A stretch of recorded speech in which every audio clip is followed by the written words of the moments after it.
Hello and welcome to Andrew Yang Policies, where I'm going to be reading Andrew Yang's policies directly from his website. Today we're going to be looking at his Democracy Dollars policy. Democracy Dollars.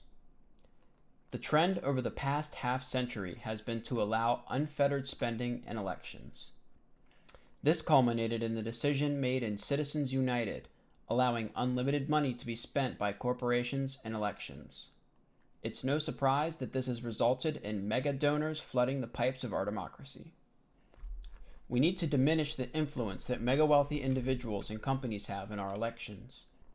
While we must push for a constitutional amendment to allow our campaign finance laws to properly limit the power that the top 1% have, we must act much faster to save our democratic processes.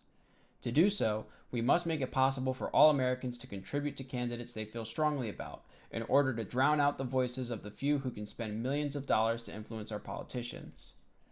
The easiest way to do this is to provide Americans with publicly funded vouchers they can use to donate to politicians that they support. Every American gets $100 a year to give to candidates. Use it or lose it.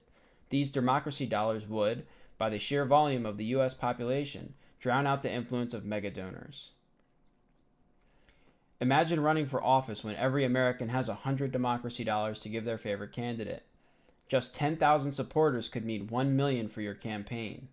Once elected, you could act primarily in the interest of the people you represent instead of appeasing wealthy donors and corporations.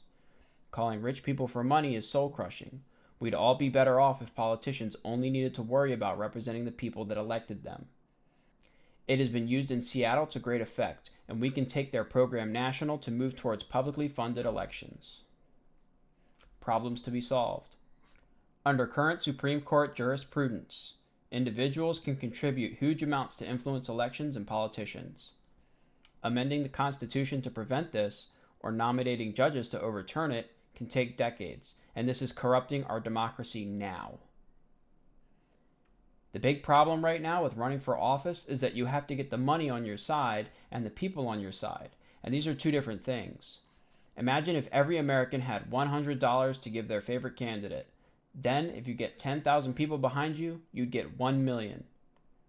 You could then act in the best interests of the people you represent instead of sucking up to rich people and companies.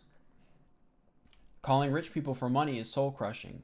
We'd all be better off if politicians just needed to worry about representing the people that elected them rather than hustling for money all the time. Goals. Limit the influence of mega donors in our election. Allow the will of the people to show through.